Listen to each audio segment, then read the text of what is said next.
How's it going, chums? I thought I'd boot up my old Xbox 360 and see what Trevor, Michael and Franklin have been up to since I got my Xbox One.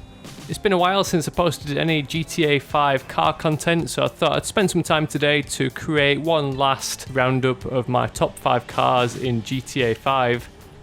This roundup's a top 5 that I've had in mind for a fair while, so I've finally got round to it, and this is essentially a roundup of the best handling cars. I've played around with almost every car in the game, from building my custom car builds and doing those various top 5s, so I've kind of got a feel for the better performing vehicles that have kind of stood out to me. So here's a collection of the cars that in my opinion tackle those corners with ease. So starting off at number 5, we've got the overflawed Entity XF. Supercars are naturally made for speed, power and handling, and the Entity plus the Cheetah, which is going to be featured later on in this top 5, kind of the better handling sports cars out of the category.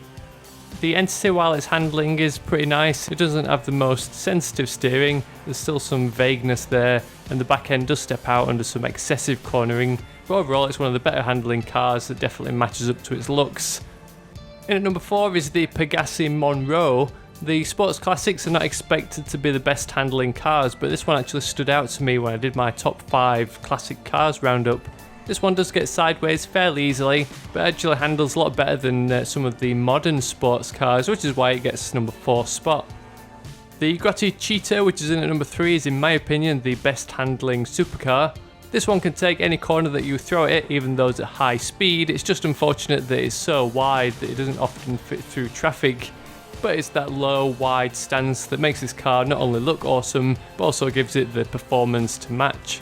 Once you've tuned this one up with the performance suspension, you'll realise that it just takes those corners as if it's on rails. The Coil Voltic, coming in at number 2, is an amazingly nippy little car. Being electric, this one's a little bit surreal when you're driving around with there being no engine sound, but it's cool getting into the zone and then just whizzing between traffic with just the sound of squeaky tyres. This one's great seeing as it's so small and light that it can change direction in just a split second. Plus, with there being no gearing to go through, it just keeps accelerating. I was tempted to place the Coil Voltic in at number 1, but there's one more car that I think tops the chart, and that is the Coquette, which is my number 1 handling car and my favourite performance car in the whole game. This one's a great mix of looks, speed and handling, and it's super agile compared to a lot of the other cars.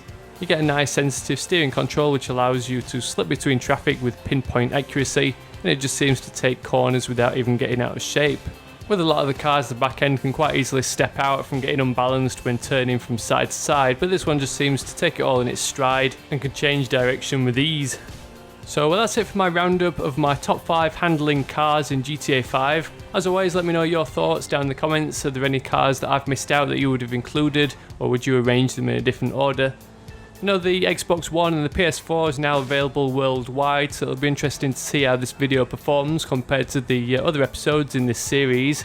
I've really enjoyed posting GTA 5 content, and a lot of them have got really good views compared to even my Call of Duty Ghosts and Battlefield 4 videos.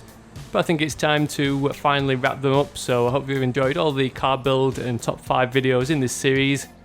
If this video performs particularly well, you never know, I might continue posting the odd couple of GTA 5 videos into the near future, so add those comments, thumbs ups and favourites if you want to see more. Otherwise, thanks for watching, I'll catch you all later.